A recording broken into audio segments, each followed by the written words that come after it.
ታሪካችን የሚጀምረው በአንድ ጭጋጋማ ምሽት በሐይቅ ዳርቻ ላይ በሚደረግ አስፈሪ ድርድር ነው። ዶክተር ዶሪያን ብሮወር የተባለ ሳይካትሪስት የታገተችው ልጁን ለማዳን ሲል ከታላቁ ጭራቅ ሞልጋሬዝ ጋር ስምምነት አደረገ። ልጄን ካገኘኋት የምትፈልገውን አደርግልሃለሁ ሲል ቃል ቢገባም ጭራቁ ግን ከቃሉ በላይ ተንኮል የላቀ ነበር።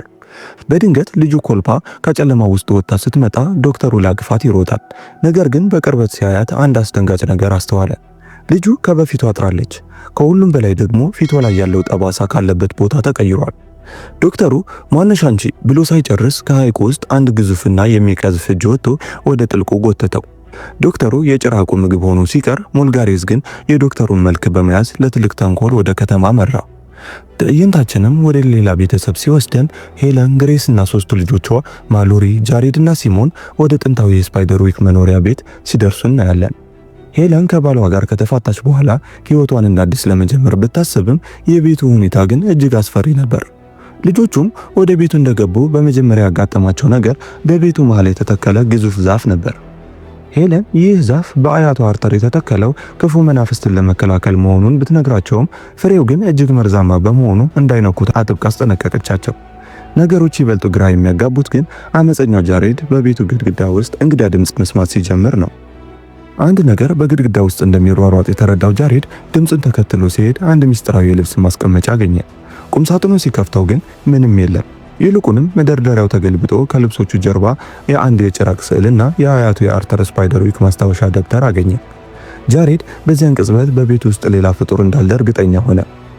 በሚቀጥለው ቀን ጠዋት ሄለን ጃሬድን ይዛው ሆስፒታል የምትገኘው አክስቱ ሉሲንዳን ለመጠየቅ ትሄዳለች።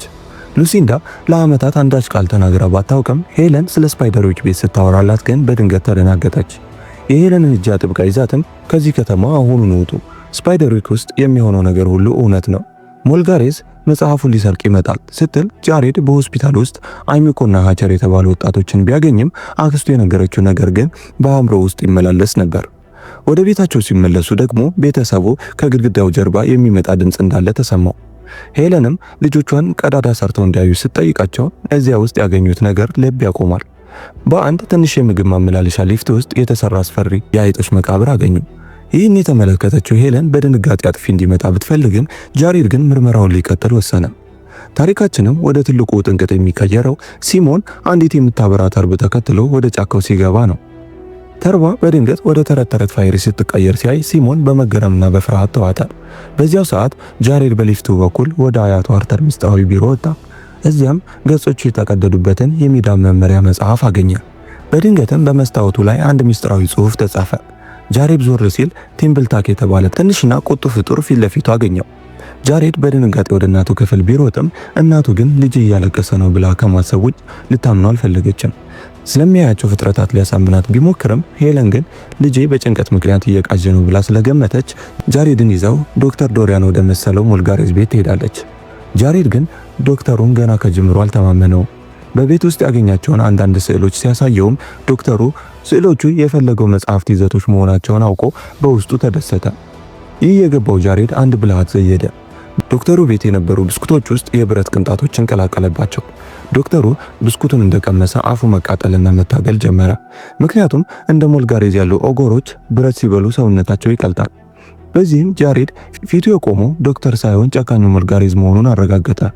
ይህ በእንዲህ እንዳለ ጃሬድና ሲሞን ቤታቸው ተመልሰው ምርመራቸውን ቀጠሉ። በቤት ውስጥ አንድ ምስጢራዊ መንገድ አገኙ። የመጽሐፍ መደርደሪያው ተገልብጦ ወደ አንድ የተደበቀ ክፍል የሚወስድ ደረጃ ሆነ። እዚያም አክስት ሉሲንዳን ከቲምብልታክ ጋር ስታወራ አገኟት። ሉሲንዳም ልጆቹን ለማረጋጋት ብረት አንገታቸው ላይ አስጠጋች። ምክንያቱም ጭራቆች ብረት ሲነካቸው ስለሚቃጠሉ ነበር። ቀጥላም እውነቱን ነገረቻቸው። የመጽሐፉን ገጾች እንዳይጠፉ እኔው ራሴ ቀድጄ በተለያዩ የከተማ ቦታዎች ደብቄያቸዋለሁ በማለት የገጾቹን ሚስጥር ገለጸችላቸው። ታሪኩ ይበልጥ አሳዛኝ የሚሆነው ግን ሉሲንዳ ወደ ሆስፒታል እየተመለሰች ሳለ ዶክተሩ ሞልጋሬዝ መሆኑን ስታውቅ ነው። ሞልጋሬዝ ሉሲንዳን ወደ ጫካ ወስዶ የተደበቁትን ገጾች እንድትሰጠው አስገደዳት። ሉሲንዳ ግን ለሀገርና ለዓለም ደህንነት ስትል አልሰጠህም በማለት በጽናት ቆመች። በዚህን ጊዜ ሞልጋሬዝ ሊያስወግዳት ወሰነ። የሉሲንዳ አካል በድንገት በሺዎች በሚቆጠሩ የጽጌረዳ አበባዎች ተበትኖ እንዲጠፋ አደረገው። ሄለንም አክስቷ የሞተች መስሏት የቀብር ስነ ስርዓት አዘጋጀች። ነገር ግን ያ የተቀበረው አካል በሞልጋሬዝ የተሰራ ክሎን እንጂ እውነተኛዋ ሉሲንዳ አልነበረችም። ከቀብሩ በኋላም አራቱ ጓደኛሞች ጃሬድ፣ ሲሞን፣ ሃቸርና ይምኮ የተበተኑትን ገጾች ፍለጋ ተሰማሩ። ጃሬድ በአንድ የብረት በር ውስጥ አንዱን ገጽ አገኘ። ይህ ገጽ ስለ ዘንዶዎች የሚናገር ነበር። ሞልጋሬዝ ከተማዋን ለመቆጣጠር ዘንዶዎችን እያሳደገ ሲሆን ዘንዶዎቹ የሚረጩት መርዝ ሰዎችን ወደ ከባድ እንቅልፍ ይከታል። በዚህ ምክንያት አይሞክ በመርዙ ተመታ ወደ ጥልቅ እንቅልፍ ገባችና ሆስፒታል ተወሰደች።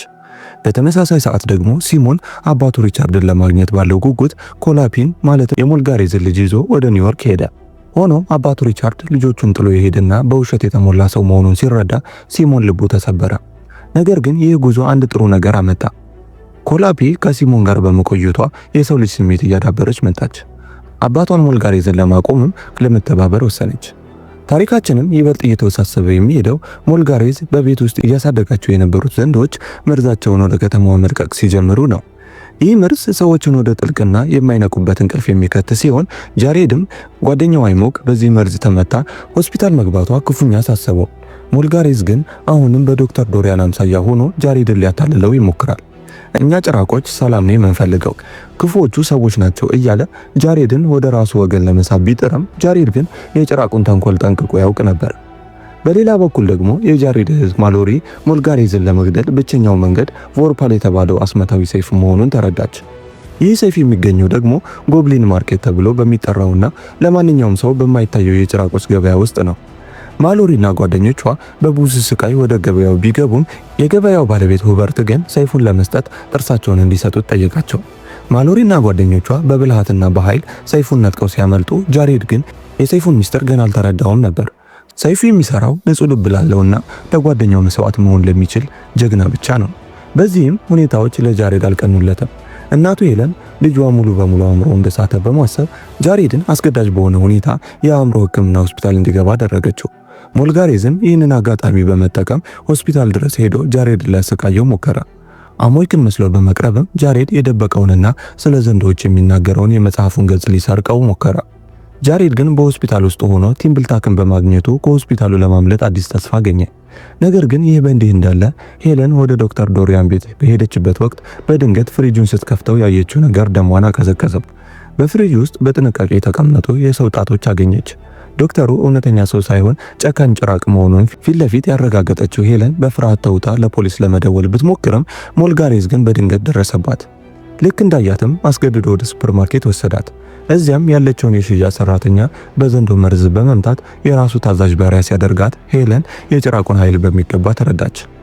በሌላ በኩል ደግሞ ጃሬድ ከሆስፒታል አምልጦ እናቱ ወደ ታገተችበት የሞልጋሬዝ ቤት ሄደ።